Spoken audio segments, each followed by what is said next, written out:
ಕ್ಷಮಿಸಿ ಬಿಡು ಗಂಗೆ ವಿಶೇಷ ಕಾರ್ಯಕ್ರಮಕ್ಕೆ ಸ್ವಾಗತ. ನಾನು ಅಮರ್ ಪ್ರಸಾದ್. ನರೇಂದ್ರ ಮೋದಿಯ ಗಂಗಾ ಶಪಥ ಈಡೇರಿದೆಯಾ? ಭರ್ತಿ 1826 ದಿನ ಗಂಗೆಯ ಮಡಿಲಲ್ಲಿ ಏನೇನಾಯಿತು? 20,000 ಕೋಟಿ ವಿಷ ಗಂಗೆಯ ಕಠೋರ ಸತ್ಯ ಇದೆ ಈ ಹೊತ್ತಿನ TV9 ವಿಶೇಷ ಕ್ಷಮಿಸಿ ಬಿಡು ಗಂಗೆ. ಪ್ರಧಾನಿ ಮೋದಿ ತಮ್ಮ ತಾಯಿಯತ್ತ ನೋಡಿಯೇ ಇಲ್ವಾ?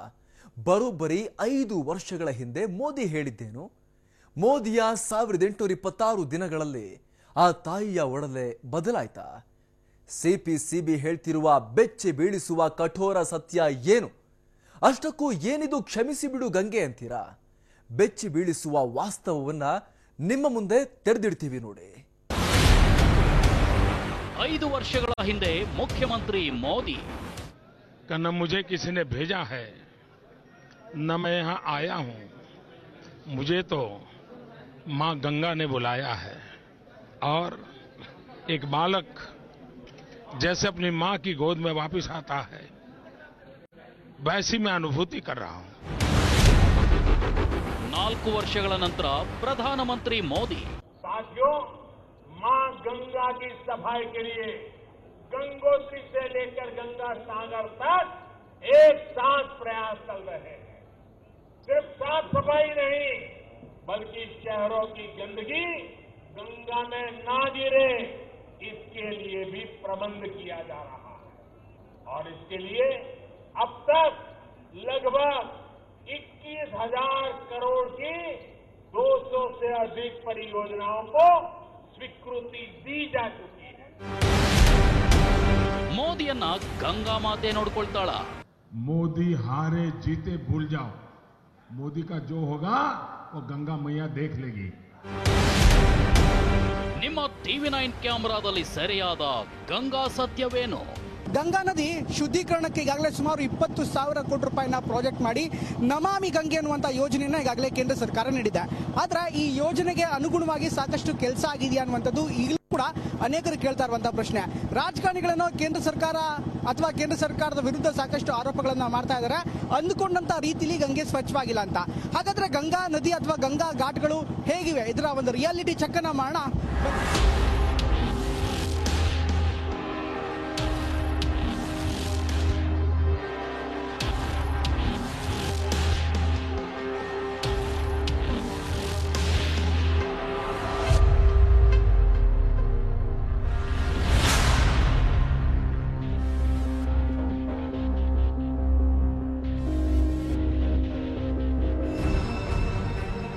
ಗಂಗಾ ಇದು ಬರೀ ನದಿಯಲ್ಲ, ಶ್ರೀಮಂತ ಹಾಗೂ ಭವ್ಯ ಸಂಸ್ಕೃತಿಯ ಜೀವಂತ ಸಾಕ್ಷಿ.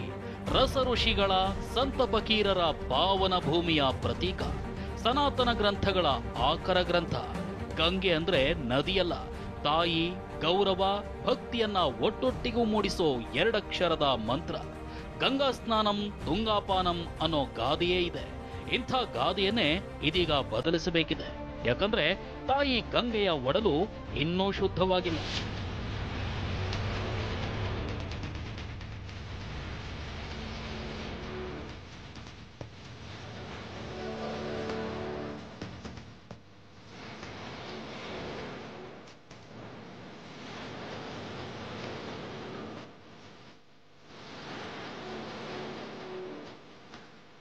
ಗಂಗಾ ನದಿಯನ್ನು ಅತ್ಯಂತ ಪವಿತ್ರವಾದಂಥ ನದಿ ಅಂತ ಈಗಲೂ ಕೂಡ ನಮ್ಮ ಪುರಾಣಗಳಲ್ಲಿ ಅಥವಾ ನಮ್ಮ ಸಂಸ್ಕೃತಿಯಲ್ಲಿ ಈಗಾಗಲೇ ಅದನ್ನು ನಂಬಿಕೊಳ್ಳಲಾಗಿದೆ. ಈಗಾಗಲೇ ಗಂಗೆಯನ್ನು ಶುದ್ಧೀಕರಣ ಮಾಡೋದಕ್ಕೆ ಸಾಕಷ್ಟು ಯೋಜನೆಗಳೇನೋ ಇದೆ. ಆದರೆ ಗಂಗೆ ಅಂದ್ಕೊಂಡ ಮಟ್ಟಿಗೆ ಶುದ್ಧವಾಗ್ತಲ್ಲ. ಯಾಕಂದ್ರೆ ಇದಕ್ಕೂ ಕೂಡ ಹಲವಾರು ಕಾರಣಗಳಿವೆ. ಮೊದಲನೇದಾಗಿ ಸೀವೇಜ್ ವಾಟರ್ ಇದೆ. ಸೀವೇಜ್ ವಾಟರ್ ಕೂಡ ನೇರವಾಗಿ ಗಂಗೆಗೆ ಬಂದು ಸೇರ್ತಾ ಇದೆ ಅನ್ನುವಂಥ ಆರೋಪ ಇದೆ. ಇದರ ಜೊತೆಗೆ ಕೇವಲ ಮನುಷ್ಯರಷ್ಟೇ ಅಲ್ಲ, ಇವನ್ ಪ್ರಾಣಿಗಳನ್ನು ಕೂಡ ಇಲ್ಲೇ ಸ್ನಾನ ಮಾಡಿಸೋದಿರ್ಬೋದು ಅಥವಾ ಎಮ್ಮೆಗಳ ಮೈ ತೊಳೆಯೋದಿರ್ಬೋದು, ಅದೆಲ್ಲವೂ ಕೂಡ ಈಗಲೂ ಕೂಡ ನಡೀತಾ ಇದೆ. ಈಗ ನೋಡ್ಬೋದು, ನಾನೀಗ ರಾಜ್ಘಾಟ್ ಅಂತ ಇದೆ, ಆ ರಾಜ್ಘಾಟ್ ಬಳಿ ಇದ್ದೀನಿ. ರಾಜ್ಘಾಟ್ನಲ್ಲಿ ಪ್ರತಿನಿತ್ಯ ಈ ತರ ಗಂಗೆ ಏನಿದೆ, ಗಂಗಾ ನದಿಯಲ್ಲಿ ಪ್ರಾಣಿಗಳನ್ನ ಕರೆತಂದು ಪ್ರಾಣಿಗಳಿಗೆ ಸ್ನಾನ ಮಾಡಿಸೋದಿರ್ಬೋದು ಅಥವಾ ಪ್ರಾಣಿಗಳನ್ನ ಸ್ವಚ್ಛ ಮಾಡುವಂತ ಕೆಲಸ ನಡೀತಾ ಇರ್ತದೆ. ಗಂಗೆ ಸಾಕಷ್ಟು ಶುದ್ಧವಾಗ್ತಿಲ್ಲ ಅನ್ನುವಂಥ ಮಾತು ಕೂಡ ಇದೆ. ಇಲ್ಲಿನ ಸ್ಥಳೀಯ ಪ್ರಾಧಿಕಾರ ಕೂಡ ಸಾಕಷ್ಟು ನಿಯಂತ್ರಣವನ್ನ ಹೇರೋದಕ್ಕೆ ಈಗಾಗಲೇ ಸಾಕಷ್ಟು ಕಂಟ್ರೋಲ್ ಅನ್ನ ಮಾಡಿತ್ತು. ಆದರೆ ಅದರಿಂದ ಸಂಪೂರ್ಣವಾಗಿ ಏನೂ ಕೂಡ ಪ್ರಯೋಜನ ಆಗಿಲ್ಲ. ಯಾಕಂದ್ರೆ ಇವತ್ತಿಗೂ ಕೂಡ ಸ್ಥಳೀಯರೇನಿದ್ದಾರೆ, ಸ್ಥಳೀಯರು ಗಂಗೆಯನ್ನು ನಂಬಿಕೊಂಡೇ ನಮ್ಮ ಜೀವನ ನಡೆಸ್ತಾ ಇದೀವಿ ಅನ್ನುವಂಥ ಮಾತನ್ನು ಹೇಳ್ತಾ ಇದ್ದಾರೆ. ಇದು ರಾಜ್ಘಾಟ್ನ ದೃಶ್ಯ. ಆದರೆ ಸ್ವಲ್ಪ ಮುಂದೆ ಹೋಗೋಣ, ಅಲ್ಲೂ ಕೂಡ ಯಾವ ರೀತಿ ಪರಿಸ್ಥಿತಿ ಇದೆ. ಪ್ರಮುಖವಾಗಿ ಸೀವೇಜ್ ವಾಟರ್ ಏನಿದೆ ಅದು ಕೂಡ ಗಂಗೆಗೆ ಬಂದು ಈಗಾಗಲೇ ಜಾಯ್ನ್ ಆಗುತ್ತೆ. ಅಲ್ಲಿ ಹೇಗಿದೆ ಪರಿಸ್ಥಿತಿ ನೋಡೋಣ. ಹೀಗಂತ ನಾವು ಮಾತ್ರ ಹೇಳ್ತಿಲ್ಲ, ಸಿಬಿಸಿಪಿ ಹೇಳ್ತಿದೆ. ಅಷ್ಟಕ್ಕೂ ಏನಿದು ಸಿಬಿಸಿಪಿ ಅಂತೀರಾ? Central pollution control board.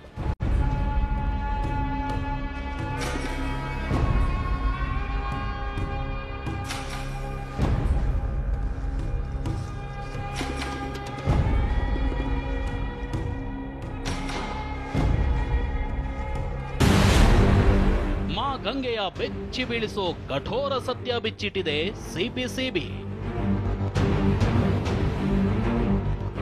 5 ವರ್ಷಗಳ ಹಿಂದೆ ಮುಖ್ಯಮಂತ್ರಿ ಮೋದಿ ವಾರಾಣಸಿಯಿಂದ ಸಂಸತ್ ಆಯ್ಕೆಗಾಗಿ ನಾಮಪತ್ರ ಸಲ್ಲಿಸಿದ್ರು. ಇದೇ ವೇಳೆಯೇ ಅತ್ಯಂತ ಭಾವುಕರಾಗಿ ತಾಯಿ ಗಂಗೆ ಕರೆದಿದ್ದಕ್ಕೆ ಬಂದಿದ್ದೇನೆ ಅಂತ ಹೇಳಿದ್ರು. ಅಷ್ಟೇ ಅಲ್ಲ, ಗಂಗಾ ನದಿಯ ಶುದ್ಧೀಕರಿಸುವ ಬಹುದೊಡ್ಡ ಯೋಜನೆ ನಮಾಮಿ ಗಂಗೆಯನ್ನ ಜಾರಿಗೊಳಿಸಿದ್ರು. ಇದಕ್ಕಾಗಿಯೇ ಭರ್ತಿ 20,000 ಕೋಟಿ ರೂಪಾಯಿಗಳನ್ನ ಮಂಜೂರು ಮಾಡಿದ್ರು.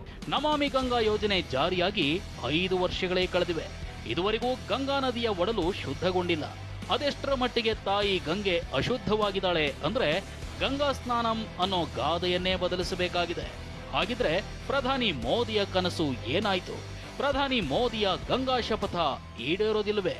ಕೇಂದ್ರ ಮಾಲಿನ್ಯ ನಿಯಂತ್ರಣ ಮಂಡಳಿ ನೀಡಿರೋ ಅಂಕಿ ಅಂಶಗಳನ್ನ ಆಧರಿಸಿರೋ ಈ ಮ್ಯಾಪ್ ನೋಡಿದ್ರೆ ನೀವು ಶಾಕ್ ಆಗಿ ಹೋಗ್ತೀರಿ. ಏನಿದು ಈ ಭೂಪಟದಲ್ಲಿ ಕಾಣ್ತಿರೋ ಕಠೋರ ಸತ್ಯ ಅಂದ್ರ ಅದನ್ನ ತೋರಿಸ್ತೀವಿ. ಆ ಇಂಚಿಂಚು ಮಾಹಿತಿ ಕೊಡ್ತೀವಿ. ಅದಕ್ಕೂ ಮುನ್ನ ಇದೇ ವಿಚಾರವಾಗಿ ಕಾಂಗ್ರೆಸ್ ನಾಯಕ ನವಜೋತ್ ಸಿಂಗ್ ಸಿದ್ದು ಮಾತಾಡಿದ್ದಾರೆ ನೋಡಿ.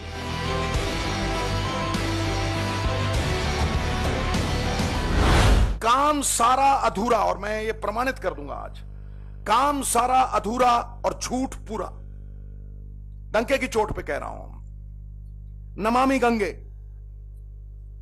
20,000 करोड़ का फ्लैगशिप प्रोग्राम 2015 में क्लीन गंगा शुरू हुआ और यह कहा गया, उमा जी ने कहा कि 2019 में खत्म. फिर उनको उतारा गया और गडकरी साहब ने कहा 2019 में खत्म. 80% वर्क विल बी डन. ये कहनी और कथनी आप देखिएगा.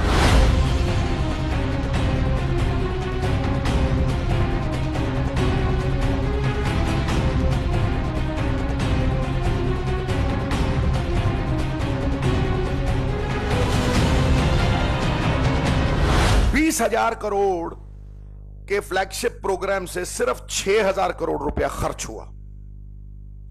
उससे जो सीवेज नेटवर्क ट्रीटमेंट प्लांट्स बनने थे वो 10%, मात्र 10% भी नहीं बना. 10%, 30% पैसा खर्च हुआ और 10% इंफ्रास्ट्रक्चर बना. और वाराणसी में गंगा सबसे ज्यादा मैली हो गई.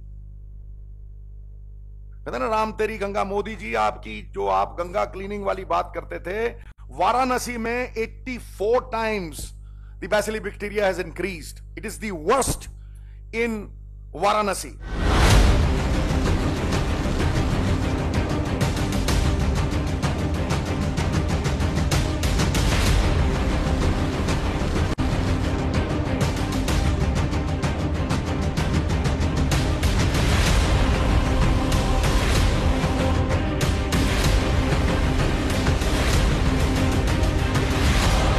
ಬಾಯಿ ಮಾತಿಗೋ ಬೇಕಂತಲೇ ವಿರೋಧಿಸಲೆಂದು ನವಜೋತ್ ಸಿಂಗ್ ಸಿದ್ದು ಮೋದಿಯನ್ನ ದೂಷಿಸ್ತಿಲ್ಲ. ಸಿದ್ದು ಹೇಳ್ತಿರೋ ಪ್ರತಿಯೊಂದು ಮಾತು ಕೇಂದ್ರ ಮಾಲಿನ್ಯ ನಿಯಂತ್ರಣ ಮಂಡಳಿ ನೀಡಿರೋ ರಿಪೋರ್ಟ್ ಅಂತೆಯೇ ಇದೆ. ಅಷ್ಟಕ್ಕೂ ಕೇಂದ್ರ ಮಾಲಿನ್ಯ ನಿಯಂತ್ರಣ ಮಂಡಳಿ ನೀಡಿರೋ ರಿಪೋರ್ಟ್ ಹೇಳ್ತಿರೋ ಕಟು ಸತ್ಯ ಏನು ಗೊತ್ತಾ? ಅದುವೇ ವಿಷಗಂಗೆಯ ಒಡಲು.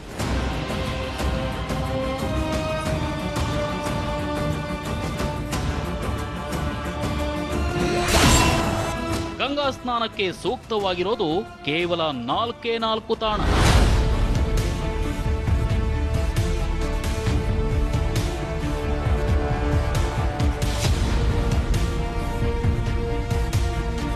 ಗಂಗಾ ನದಿಯ ದಂಡೆಯಲ್ಲಿ 5 ರಾಜ್ಯಗಳನ್ನ ಕಾಣಬಹುದು. ಉತ್ತರಾಖಂಡ್, ಉತ್ತರ ಪ್ರದೇಶ, ಜಾರ್ಖಂಡ್, ಬಿಹಾರ ಹಾಗೂ ಪಶ್ಚಿಮ ಬಂಗಾಳ ರಾಜ್ಯಗಳಲ್ಲಿ ಗಂಗಾ ಹರಿವಿದೆ. ಇಲ್ಲಿನ 4,465 ಹಳ್ಳಿಗಳಲ್ಲಿರೋ 400 ಮಿಲಿಯನ್ ಮಂದಿಯ ಜೀವನ ಗಂಗಾ ನದಿಯ ಮೇಲಿನ ನೀರಿನ ಗುಳ್ಳೆಯಂತೆಯೇ ಆಗಿಬಿಟ್ಟಿದೆ.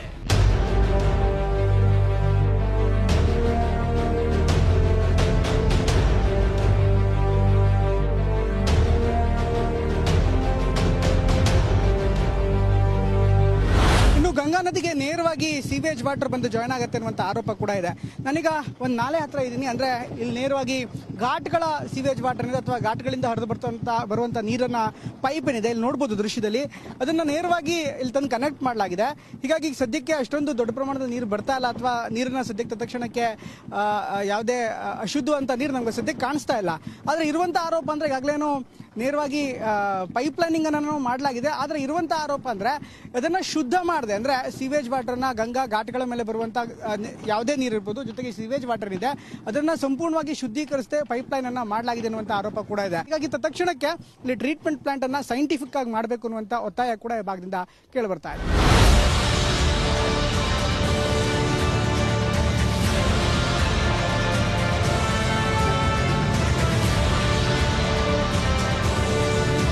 ಯಾಕಂದ್ರೆ ಕೇಂದ್ರ ಮಾಲಿನ್ಯ ನಿಯಂತ್ರಣ ಮಂಡಳಿ ಗಂಗಾ ನದಿಯ ಉಗಮದಿಂದ ಹಿಡಿದು ಸಮುದ್ರ ಸೇರೋವರೆಗಿನ 2,500 ಕಿಲೋಮೀಟರ್ ಉದ್ದಕ್ಕೂ ಸಮೀಕ್ಷೆ ನಡೆಸಿತ್ತು. ಒಟ್ಟು 41 ನದಿ ದಂಡೆಗಳನ್ನ ಪ್ರಯೋಗಕ್ಕೊಳಪಡಿಸಿತ್ತು.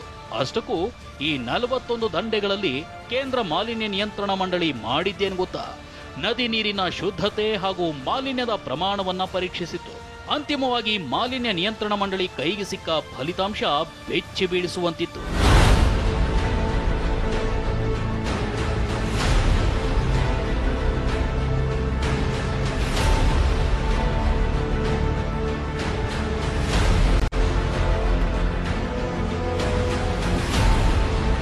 ಯಾಕಂದ್ರೆ ಗಂಗಾ ನದಿ ತೀರದ 41 ದಂಡೆಗಳ ಪೈಕಿ ಕೇವಲ 4 ದಂಡೆಗಳಲ್ಲಿ ಮಾತ್ರ ಸ್ನಾನ ಮಾಡಬಹುದಾದ ವಾತಾವರಣವಿದೆ ಅನ್ನೋದು ಸ್ಪಷ್ಟ ಚಿತ್ರಣ ಸಿಕ್ಕಿದೆ. ಹಾಗಿದ್ರೆ ಕಳೆದ 5 ವರ್ಷಗಳಿಂದ ಕೋಟಿ ಹಣವನ್ನ ಗಂಗೆಯಲ್ಲಿ ಹುಣಸೆ ಹಣ್ಣು ತೊಳೆಯೋಕಿಟ್ಬಿಟ್ರ? ಇಂಥದೊಂದು ಪ್ರಶ್ನೆ ಇದೀಗ ಉದ್ಭವವಾಗಿದೆ. ಅಷ್ಟಕ್ಕೂ ಸ್ನಾನಕ್ಕೆ ಯೋಗ್ಯವಾದ ಆ 4 ದಂಡೆಗಳು ಯಾವುವು ಅಂತೀರಾ? ಆ ದಂಡೆಗಳನ್ನ ತೋರಿಸ್ತೀವಿ. ಅದಕ್ಕೂ ಮುನ್ನ ಬೆಚ್ಚಿ ಬೀಳಿಸೋ ಮತ್ತೊಂದು ಭೂಪಟವನ್ನ ತೋರಿಸ್ತೀವಿ ನೋಡಿ.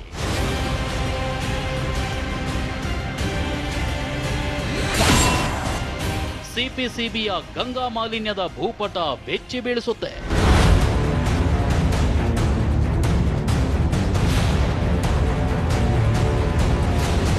ಪ್ರಧಾನಿ ಮೋದಿ ಗಂಗಾ ಮಾತೆ ಅಂತ ಭಾವುಕರಾಗಿ ಮಾತಾಡ್ತಾರೆ. ಗಂಗೆಯನ್ನ ಶುದ್ಧಗೊಳಿಸ್ತೀವಿ ಅಂತಲೇ ಮಾತು ಆರಂಭಿಸೋ ಮೋದಿಗೆ ಶಾಕ್ ಆಗುವಂತ ಚಿತ್ರಣವನ್ನ ಕೇಂದ್ರ ಮಾಲಿನ್ಯ ನಿಯಂತ್ರಣ ಮಂಡಳಿ ನೀಡಿದೆ. ಅಷ್ಟಕ್ಕೂ ಕೇಂದ್ರ ಮಾಲಿನ್ಯ ನಿಯಂತ್ರಣ ಮಂಡಳಿ ಕೊಟ್ಟಿರೋ ಅಂಕಿಅಂಶಗಳ ಲೆಕ್ಕಾಚಾರದಲ್ಲೇ ರೂಪಿತವಾದ ಇದೊಂದು ಮ್ಯಾಪ್ ನೋಡಿದ್ರೆ ನೀವು ನಿಜಕ್ಕೂ ಬೆಚ್ಚಿ ಬೀಳ್ತೀರಿ. ಪ್ರಧಾನಿ ಮೋದಿ ತಾಯಿ ಗಂಗೆಯನ್ನ ಮರೆತ್ರ? ಇಲ್ಲ ಮೋದಿಯ ನಮಾಮಿ ಗಂಗೆಯೇ ಸರಿಯಾದ ವೇಗದಲ್ಲಿ ಸಾಗ್ತಾ ಇಲ್ವಾ? ಟಿವಿ9 ಕ್ಯಾಮೆರಾದಲ್ಲಿ ಸೆರೆಯಾದ ಸತ್ಯ ಏನು? ಕೇಂದ್ರ ಮಾಲಿನ್ಯ ನಿಯಂತ್ರಣ ಮಂಡಳಿ ಹೇಳ್ತಾ ಇರುವ ಬೆಚ್ಚಿ ಬೀಳಿಸುವ ವಿಚಾರ ಏನು? ಇಂಚಿಂಚು ಈ ಎಲ್ಲ ಮಾಹಿತಿಯನ್ನ ತೋರಿಸ್ತಾ ಹೋಗ್ತೀವಿ ನೋಡಿ. ಗಂಗೆಯ ಒಡಲಲ್ಲಿ ತೇಲುತ್ತಿವೆ ಮನುಷ್ಯ ಪ್ರಾಣಿಗಳ ಶವ. ಇನ್ನು ಗಂಗಾ ನದಿಗೆ ಕೇವಲ ಮಾನವರ ಮೃತದೇಹ ಮಾತ್ರ ಬದಲಾಗಿ ಈ ಭಾಗದಿಂದ ಸಾಕಷ್ಟು ಪ್ರಾಣಿಗಳ ಮೃತದೇಹ ಬಂದು ಕೂಡ ಗಂಗೆಗೆ ಸೇರ್ಕೊಳ್ಳುತ್ತೆ. ನೋಡ್ಬೋದು, ಈಗ ನಾನೀಗ ಅಸ್ಸಿ ಘಾಟಲ್ಲಿದ್ದೀನಿ. ಅಸ್ಸಿ ಘಾಟ್ನ ಪಕ್ಕದಲ್ಲೇ ಒಂದು ನಾಲೆ ಕೂಡ ಇದೆ. ಆ ನಾಲೆಯಿಂದ ನೇರವಾಗಿ ಈ ಮೃತದೇಹ, ಇನ್ಫ್ಯಾಕ್ಟ್ ಪ್ರಾಣಿಯ ಮೃತದೇಹ ಇದೆ, ಇದು ಇಲ್ಲಿ ಬಂದು ಎಮ್ಮೆ ಮೃತದೇಹ ಇದು. ಈ ಥರ ಪ್ರಾಣಿಗಳ ಮೃತದೇಹ ಏನಿರುತ್ತೆ ನೇರವಾಗಿ ಇಲ್ಲೇ ತಂದು ಬಿಸಾಡಲಾಗತ್ತೆ. ಗಂಗೆಯಲ್ಲಿ ಅಥವಾ ಕಾಶಿಯಲ್ಲಿ ಒಂದು ಪ್ರತೀತಿ ಇದೆ. ಪ್ರಮುಖವಾಗಿ ಯಾವುದೇ ಸಾಕು ಪ್ರಾಣಿಗಳಿರ್ಬೋದು, ಮನೆಯಲ್ಲಿರುವಂಥ ಹಸು ಇರ್ಬೋದು, ಎಮ್ಮೆ ಇರ್ಬೋದು ಅಥವಾ ನಾಯಿನೇ ಇರ್ಬೋದು, ಯಾವುದೇ ಮೃತರಾದ್ರೂ ಕೂಡ, ಯಾವುದೇ ಪ್ರಾಣಿ ಮೃತರಾದ್ರೂ ಕೂಡ ಅದನ್ನು ನೇರವಾಗಿ ಗಂಗೆಗೆ ತಂದು ಎಸೆಯುವಂಥ ಸಂಪ್ರದಾಯ ಇದೆ.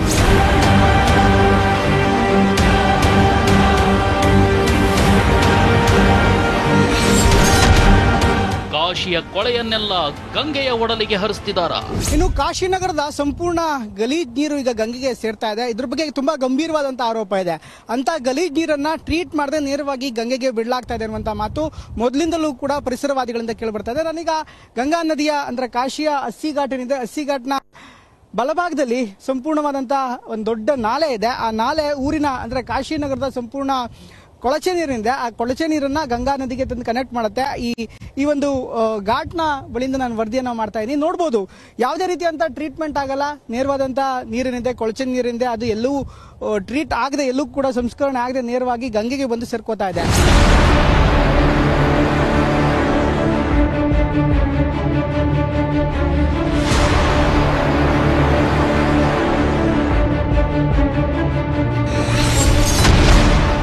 ಹರಿಶ್ಚಂದ್ರ ಘಾಟ್ನಲ್ಲೇ ನಡೆಯುತ್ತಾ ತಾಯಿ ಗಂಗಾ ಸಂಸ್ಕಾರ. ಇನ್ನು ಗಂಗಾ ನದಿ ಮಲಿನವಾಗೋದಕ್ಕೆ ಮತ್ತೊಂದು ಪ್ರಮುಖ ಕಾರಣ ಅಂದ್ರೆ ಇಲ್ಲಿ ಶವ ಸಂಸ್ಕಾರಗಳನ್ನ ಕೂಡ ಗಂಗಾ ತಟದಲ್ಲೇ ಮಾಡಲಾಗುತ್ತೆ, ಗಂಗಾ ಘಾಟ್ಗಳಲ್ಲೇ ಮಾಡಲಾಗುತ್ತೆ. ಅದರಲ್ಲಿ ಒಂದು ಪ್ರಮುಖವಾದಂತಹ ಘಾಟ್ ಅಂದ್ರೆ ಅದು ಹರಿಶ್ಚಂದ್ರ ಘಾಟ್. ಹರಿಶ್ಚಂದ್ರ ಘಾಟ್ ಈಗ ನೋಡ್ಬೋದು, ಈಗ ಶವ ಸಂಸ್ಕಾರಗಳು ನಡೀತಾ ಇದೆ. ಶವ ಸಂಸ್ಕಾರ ಆದ ಬಳಿಕ ಅದರ ಬೂದಿ ಇರ್ಬೋದು ಅಥವಾ ಅದಕ್ಕೆ ಬೇಕಾದಂತ ಅದಕ್ಕಿದ್ದಂತ ಬೇಕಾದಂತ ವಸ್ತುಗಳೇನಿರುತ್ತೆ ಅದನ್ನ ಅಲ್ಲಲ್ಲೇ ಹಾಗಾಗಿ ಬಿಸಾಡಲಾಗುತ್ತೆ. ಈಗಾಗಲೇ ಕೆಲವೊಂದ್ ಕಡೆ ಜಾಗ ಕೂಡ ಇಲ್ಲ, ಅಂದ್ರೆ ಹರಿಶ್ಚಂದ್ರ ಘಾಟ್ನಲ್ಲಿ ಸಂಪೂರ್ಣವಾದಂತಹ ಸೌಕರ್ಯ ಇಲ್ಲದಿರುವಂತಹ ಹಿನ್ನೆಲೆಯಲ್ಲಿ ಗಂಗಾ ತಟಾಕದಲ್ಲೇ ನೋಡಬಹುದು, ಅಂದ್ರೆ ನದಿ ದಡದಲ್ಲೇ ಶವ ಸಂಸ್ಕಾರವನ್ನ ಮಾಡಲಾಗುತ್ತೆ. ಜೊತೆಗೆ ಅಲ್ಲೇ ಶವಕ್ಕೆ ಹಾಕಿದಂತ ಹೂವಿರ್ಬೋದು, ಹಾರ ಇರ್ಬೋದು, ಜೊತೆಗೆ ಅದರ ಮೇಲಿನ ಬಟ್ಟೆ ಇರ್ಬೋದು, ಜೊತೆಗೆ ಇನ್ನಿತರ ಬೂದಿ ಇರ್ಬೋದು, ಅದೆಲ್ಲವನ್ನು ಕೂಡ ನದಿಗೆ ಬಿಸಾಡಲಾಗುತ್ತೆ. ಈಗ ದೃಶ್ಯದಲ್ಲಿ ನೋಡ್ತಾ ಇದೀವಿ.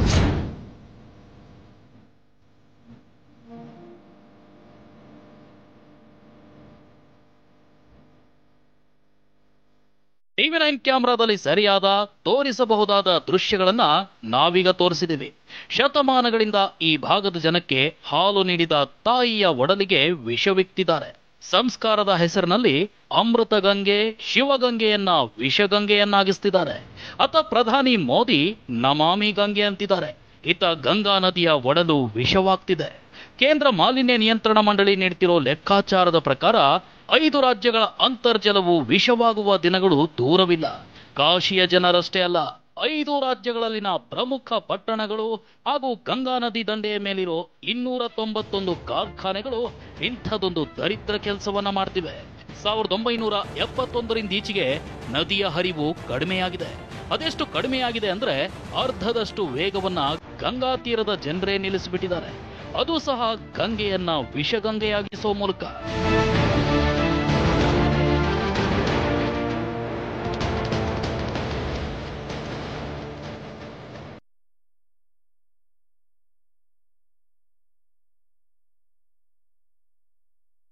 ಇಲ್ಲಿನ ನದಿ ನೀರು ಸಂಸ್ಕರಣಾ ಘಟಕಗಳು ಅನುದಿನವೂ 2.25 ಶತಕೋಟಿ ಲೀಟರ್ಗಳಷ್ಟು ನೀರನ್ನ ಸಂಸ್ಕರಿಸುವ ಸಾಮರ್ಥ್ಯ ಹೊಂದಿವೆ. ಇನ್ನು ಗಂಗೆ 140 ಜಾತಿಯ ಮೀನು ಹಾಗೂ 90 ವಿಧದ ಉಭಯವಾಸಿಗಳ ತವರುಮನೆಯಾಗಿದೆ. ನಾವು ಮಾಡೋ ಈ ತಪ್ಪಿಗೆ ಈ ಜಲಚರಗಳು ಶಿಕ್ಷೆ ಅನುಭವಿಸುವಂತ ಸ್ಥಿತಿ ನಿರ್ಮಾಣವಾಗಿದೆ. ತಾಯಿ ಗಂಗೆಯನ್ನ ಗಂಗಾ ತೀರದ ಜನ ಅದೆಷ್ಟು ಮಲಿನಗೊಳಿಸಿದ್ದಾರೆ ಅಂದ್ರೆ ಆ ತಾಯಿ ಕ್ಷಮಿಸೋದು ಇಲ್ಲವೇನೋ.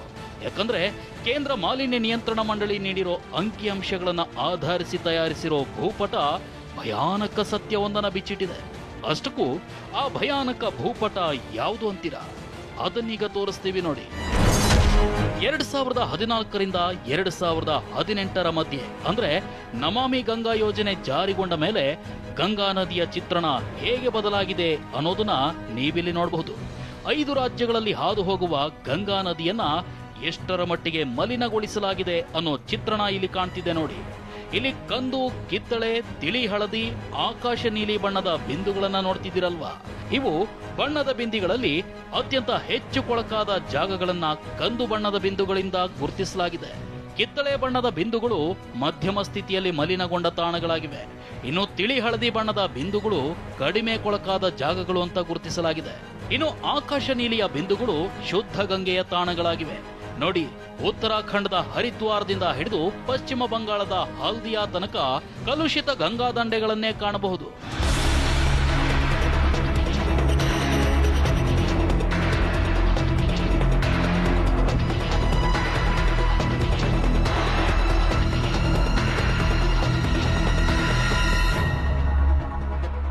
ಇದೇ ಚಿತ್ರಣ ಮುಂದುವರೆದ್ರೆ ಈ 5 ರಾಜ್ಯದ ಜನ ಹನಿ ನೀರಿಗಾಗಿ ಕಚ್ಚಾಡುವ ಸಂದರ್ಭ ಬಂದ್ರೂ ಅಚ್ಚರಿ ಪಡಬೇಕಿಲ್ಲ.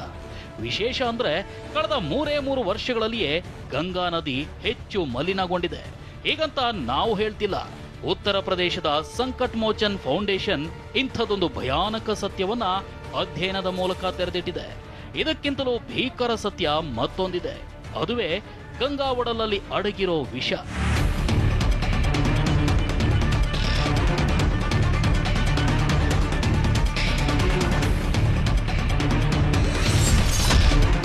ತಾಯಿ ಗಂಗಾ ಒಡಲಿನಲ್ಲಿದೆಯಾ ಕೋಲಿಫಾರ್ಮ್ ವಿಷ? ಹೌದು, ಕೋಲಿಫಾರ್ಮ್ ಅನ್ನೋ ಬ್ಯಾಕ್ಟೀರಿಯಾ ಮಾಮೂಲಿ ವಿಷಯವಲ್ಲ. ಮಲಿನ ನೀರಿನಿಂದ ಉತ್ಪಾದನೆ ಆಗುವ ಕೋಲಿಫಾರ್ಮ್ ಬ್ಯಾಕ್ಟೀರಿಯಾ ಸಾವಿನಂಚಿಗೆ ತಳ್ಳುತ್ತೆ. ಕೋಲಿಫಾರ್ಮ್ ಅಂತರ್ಜಲಕ್ಕೆ ಸೇರಿದ್ರೆ ವಿಷಮ ಜ್ವರ, ಮೂತ್ರಜನಕಾಂಗದ ವೈಫಲ್ಯ ಸೇರಿದಂತೆ ಹಲವು ಸಮಸ್ಯೆಗಳಿಗೆ ತುತ್ತಾಗ್ತಾರೆ. ಕಳೆದ 28 ವರ್ಷಗಳಿಂದ ಸಾವಿರಾರು ಕೋಟಿ ರೂಪಾಯಿಗಳನ್ನ ಗಂಗಾ ನದಿ ಶುದ್ಧೀಕರಣಕ್ಕಾಗಿಯೇ ಖರ್ಚು ಮಾಡಲಾಗ್ತಿದೆ.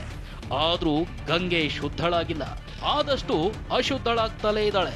ಪ್ರಧಾನಿ ಮೋದಿಯ ನಮಾಮಿ ಗಂಗೆಯ ಕೆಲಸವೂ ನಡೀತಿದೆ. ವಿಪರ್ಯಾಸ ಅಂದ್ರೆ ನಮಾಮಿ ಗಂಗೆ ಶುರುವಾದ ಮೇಲೆಯೇ ಹೆಚ್ಚೆಚ್ಚು ಮಲಿನಗೊಂಡ ಅಂಕಿಅಂಶಗಳನ್ನ ಕಾಣಬಹುದು. ಉತ್ತರಾಖಂಡ್ನಿಂದ ಹಿಡಿದು ಪಶ್ಚಿಮ ಬಂಗಾಳದವರೆಗೆ ಗಂಗೆ ಹರಿಯುತ್ತಾಳೆ. ಈ ಹಾದಿಯಲ್ಲಿ 4465 ಹಳ್ಳಿಗಳು ನೆಲೆಸಿವೆ. 100 ಪಟ್ಟಣಗಳು ದಂಡೆಯಲ್ಲಿವೆ. ಆದ್ರೆ ಗಂಗಾ ಸ್ನಾನ ಮಾಡೋಕೆ ಯೋಗ್ಯವಾದ ತಾಣಗಳು 4 ಅವುಗಳೇ ಹರಿದ್ವಾರ, ಜಗಜೀತ್ಪುರ್, ಪ್ರಯಾಗ್ರಾಜ್ ಹಾಗೂ ಶ್ರೀರಾಂಪುರ್. ಎಂಥ ದುಸ್ಥಿತಿ ಬಂದಿದೆ ನೋಡಿ. ಗಂಗೆ ಅಂದ್ರೆ ಅತ್ಯಂತ ಭಕ್ತಿ ಭಾವಗಳಿಂದ ಕಾಣ್ತೇವೆ. ಆದ್ರೆ ಇದೇ ಗಂಗೆಯಲ್ಲಿ ಸ್ನಾನ ಮಾಡೋಕೆ ಯೋಗ್ಯವಾದ ತಾಣ ಅಂತಿರೋದು 4 ಅಂದ್ರೆ ಏನರ್ಥ? ತಾಯಿ ಗಂಗೆಯೇ ನಮ್ಮನ್ನ ಕ್ಷಮಿಸಿಬಿಡು.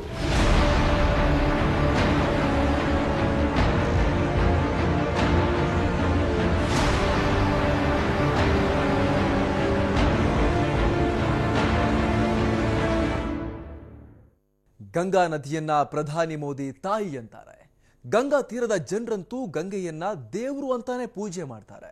ಆದ್ರೂ ಅದೇ ದೇವರನ್ನ ಮಲಿನಗೊಳಿಸುವ ಮೂಲಕ ತಾಯಿ ಒಡಲಿಗೆ ವಿಷ ಇಕ್ತಾ ಇದ್ದಾರೆ.